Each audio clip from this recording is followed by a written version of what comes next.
Charitable trust ఎవరైన సారథి sir గారికి మరియు ట్రస్ట్ సభ్యులకి ఉపాధ్యాయులు నమస్కారం.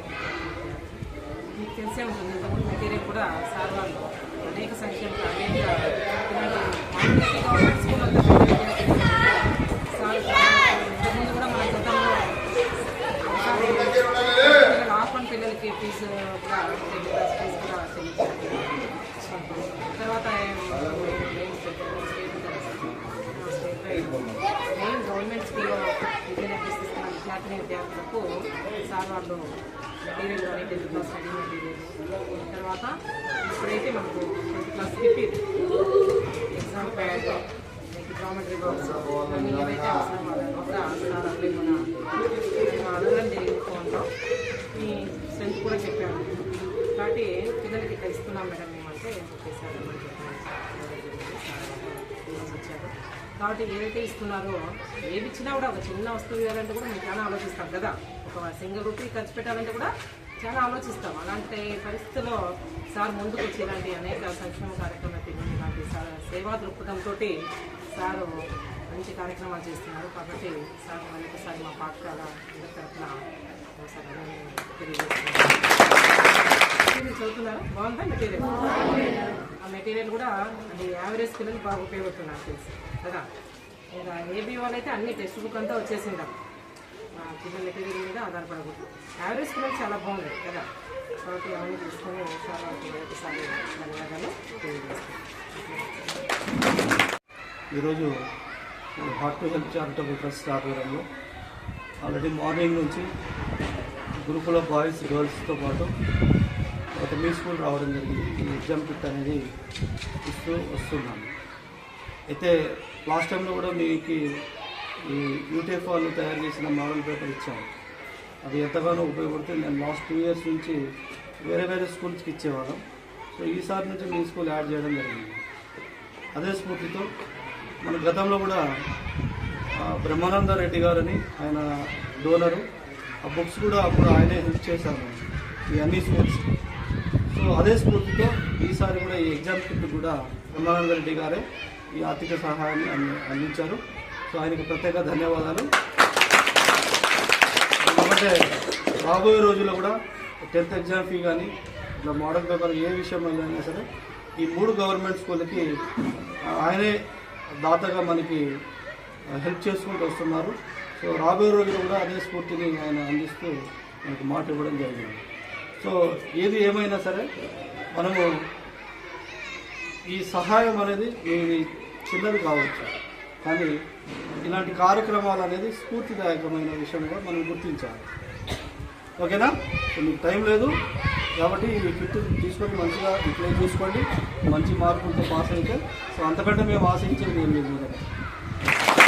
మన పరిషత్లో మాటలు చెప్పినారు, విద్య అనేటువంటి మహావృక్షానికి వేరు చేదుగా ఉంటాయి కానీ అది అందించే ఫలాలు మధురంగా ఉంటాయి. ఇప్పుడు ఈ ఫలితం మీకు ఇప్పుడు తెలియదు, పెరిగి పెద్ద అయిన తర్వాత పౌరులుగా సమాజంలోకి వచ్చినప్పుడు మీకు ఒక జీవించడం ఒక ఆధారం దొరికితే దీనివల్ల ఆ రోజు దీని ఫలితం ఏం దొరుకుతుంది. కాబట్టి చదువు ఫలితము అప్పటికప్పుడు ఉండదు, అది దీర్ఘకాలంలో కనపడుతుంది. అంటే సొసైటీలో పాఠశాల అనేది ఒక సంస్థ, అది ఇక్కడ తయారు చేసిన మిమ్మల్ని సమాజం మీద వదులుతారు. అది ఎక్కడైనా కావచ్చు, పరిశ్రమలో కావచ్చు, బయట సమాజంలో ఎక్కడైనా కావచ్చు. అది మెయిన్ ఒకటి, మనం చదువుకున్న దానికి మన ప్రవర్తన, మన మాట తీరు ఇవన్నీ ఉండాలి మెయిన్. రెండవది బాగా గురజాడ పర్వాలు చెప్పినారు, సొంత లాభం కొంత మానుకొని పొరుగువాడికి తోడుపడబోయే. సమాజంలో మనమంతా విలువైన వాళ్ళు మనుషులు, దానికి మించి ఇంకేం చేయదు. కాబట్టి మనకు ఉన్నంతలో కొంచెం పక్కన తీసి నీలాంటి మంచి సొసైటీలో ఉన్నాడు అతనికి ఇవ్వమని చెప్పినాడు ఆయన. ఎప్పుడో మదర్ తెరీసా చెప్పింది, ఈ ప్రార్థించే పెదాల కన్నా ఈ సహాయం చేతులు నిన్నాను. ఇలాంటివన్నీ చెప్పిన వాళ్ళందరూ ఉన్నారు పెద్ద పెద్ద, అందుకే వాళ్ళు మహనీయులైనారు. పైన గోడలపైకి ఎక్కిన దవదలపై కూర్చున్నారు. అంటే వాళ్ళు కూడా మనలాంటి మనుషుల నుంచి వచ్చిన వాళ్ళు వాళ్ళ ప్రవర్తన వల్ల, వాళ్ళు సమాజం చేసిన సేవల వల్ల వాళ్ళు మహనీయులైనారు. అంతే. ఇంకా పుస్తకం గురించి చెప్పాలంటే మనకు చాలామంది ఇచ్చి వస్తున్నారు. మరి మీ దగ్గరికి ఎందుకు రావాలి? వాళ్ళు వేరే ప్రైవేట్ స్కూల్లో పోవచ్చు కదా. అంటే ఇక్కడ ఆర్టిఫిషియల్ అంతా తక్కువ ఉంటుంది, ఎవరికి ఇస్తే అది బాగా 100% ఉపయోగపడుతుందో అక్కడికే వచ్చి వాళ్ళు ఇస్తున్నారు.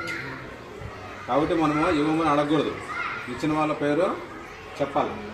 మనం ఎవరికైనా ఏదైనా ఇస్తే నేను ఇచ్చినానని చెప్పము. తర్వాత తీసుకున్న వాళ్ళు మనం ఎవరు ఇచ్చినారో వాళ్ళ పేరు చెప్తాం మనం. అట్లా మీరు కూడా ఈ సంస్థ పేరును మీ ఇళ్ళలో అందరికీ ఈరోజు మనకి వసూలు ఇచ్చినారు ఇవని చెప్పని చెప్పండి. అట్లా సమాజం అభివృద్ధి కోసము, వెనకబాటుదనం కోసము, పర్యావరణం కానీ, విద్య కానీ, మూఢనమ్మకాలు కానీ వీటిలో ప్రధాన అంశాలుగా పెట్టుకొని ప్రజలను, విద్యార్థులను చైతన్యం చేయడానికి ఇలాంటి సంస్థలు ఉన్నాయి.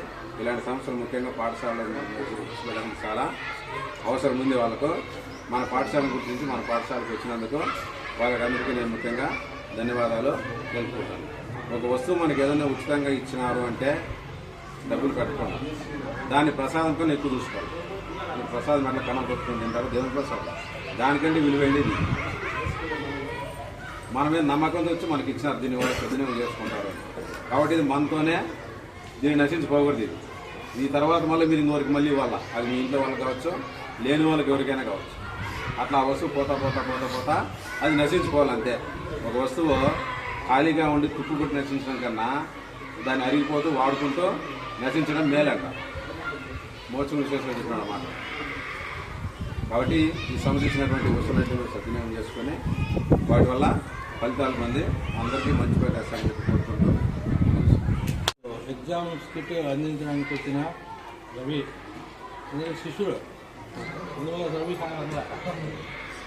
మేడం గారికి, అధ్యక్షుడు మేహనం గారికి, ఇక్కడ వచ్చిన ఉపాధ్యాయులకి అందరికీ నమస్కారాలు. ఈ శుభ సాయంత్రము మంచి ఆశయంతో వచ్చినాడు ఇక్కడికి. పిల్లలకు మంచి ఆలోచనలు ఉన్నాయి, అందుకే సక్సెస్ అవుతున్నారు.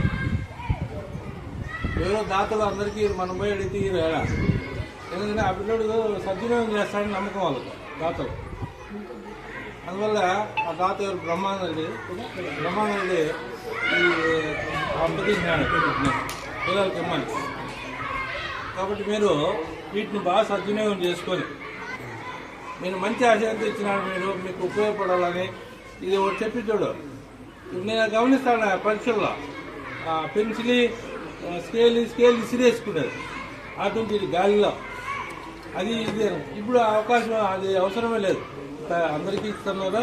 ఆ పని చేయకండి. పబ్లిక్ ఎగ్జామినేషన్ ముఖ్యంగా ఆ పని చేయకూడదు, ఎందుకంటే వాళ్ళకు టైం వేస్ట్ చేసినట్టు ఉండదు. రాసే వాళ్ళకు 5 మార్కులు, 1 మార్కైనా విలువే, 1 మార్కైనా చాలా విలువైంది.